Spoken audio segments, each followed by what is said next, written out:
തെളിച്ചമേകാൻ പൊൻപുലർക്കാലം വെളിച്ചമാകും പോ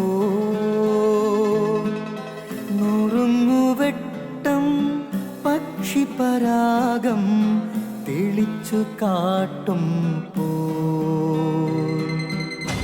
വരുന്നു ദൈവം മനസ്സിനുള്ളിൽ തിളക്കമേകിടാൻ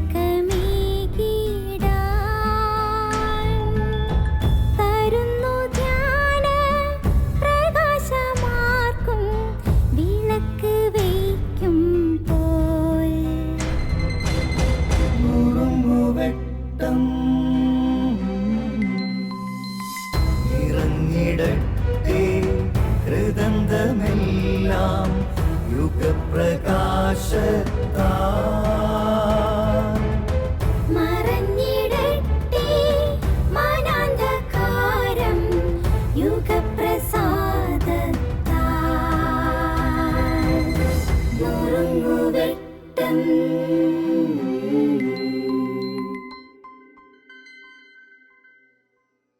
പ്രിയമുള്ളവരെ, നമ്മുടെ വിശുദ്ധ കൊച്ചു ത്രേസ്യയുടെ ജീവിതത്തിലെ ഒരു സംഭവം. കോൺവെൻറ്റിൽ എല്ലാ ദിവസവും വ്യത്യസ്തമായ ജോലികളുണ്ടാവും. ജോലിയിൽ എന്തെങ്കിലും ഒരു വീഴ്ച പറ്റിയാൽ, അതായത് ജോലി പെർഫെക്റ്റായിട്ട് ചെയ്തില്ല എങ്കിൽ അവരുടെ കമ്മ്യൂണിറ്റിയിലെ എല്ലാവരുടെയും മുമ്പിൽ വെച്ച് മാപ്പ് പറയണം. കുറച്ച് നാളത്തേക്ക് കൊച്ചു ത്രേസ്യയ്ക്ക് ക്ലീനിങ് ജോലിയായിരുന്നു. ക്ലീനിങ് എല്ലാം കഴിഞ്ഞ് മദർ വന്ന് നോക്കുമ്പോൾ എല്ലാ ദിവസവും കൊച്ചു ത്രേസ്യ ക്ലീൻ ചെയ്തെടുത്ത് എന്തെങ്കിലും ഒരു കുറവുണ്ടാകും, ഒരു ചിലന്തി വലയെങ്കിലും ഉണ്ടാകും. എല്ലാ ദിവസവും മാപ്പ് പറയണം. കൊച്ചു ത്രേസ്യയ്ക്ക് ഭയങ്കര സങ്കടമായി. പ്രാർത്ഥിച്ചിട്ടാണ് ജോലി തുടങ്ങുന്നത്.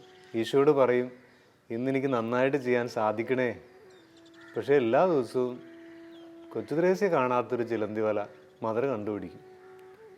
ഇതിങ്ങനെ ആയിക്കഴിഞ്ഞപ്പോൾ കൊച്ചു ത്രേസ്യ ഈശോയോട് പറഞ്ഞു, ഈശോയെ, നീ എന്ത് പരിപാടിയാണ് കാണിക്കുന്നത്? ഞാൻ എല്ലാ ദിവസവും നിന്നോട് പ്രാർത്ഥിച്ചിട്ടല്ലേ ഇത് ചെയ്യുന്നത്, പിന്നെ എന്താ ഈ ചിലന്തി വല എന്നെ കാണിച്ചു തരാത്ത എന്തുകൊണ്ടാണ്?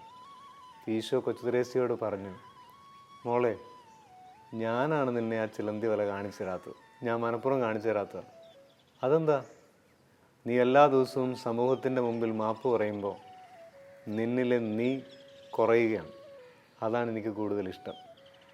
പ്രിയമുള്ളവരെ, എന്നിലെ ഞാൻ കുറയാൻ, എന്നെ തകർക്കാൻ ചില വീഴ്ചകൾ ദൈവം അനുവദിക്കും.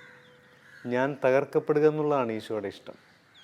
ചില സമയങ്ങളിൽ വീഴ്ച വരുന്നത്, തോറ്റുപോകുന്നത്, പരാജയപ്പെട്ട് തലകുനിച്ച് നിൽക്കേണ്ടി വരുന്നത്, മറ്റുള്ളവരുടെ മുമ്പിൽ ചെറുതാകേണ്ടി വരുന്നതൊക്കെ ദൈവം നമ്മുടെ ഉള്ളിലെ ഞാൻ എന്ന ഭാവത്തെ തകർക്കാനാണ്. അതുകൊണ്ട് വിനയമെന്ന ഭാവത്തെ സ്വീകരിക്കാം. ഞാൻ തകർക്കപ്പെടട്ടെ, യേശു എന്നിൽ വിജയിക്കട്ടെ. നന്ദി. നുറുങ്ങുവെട്ടം.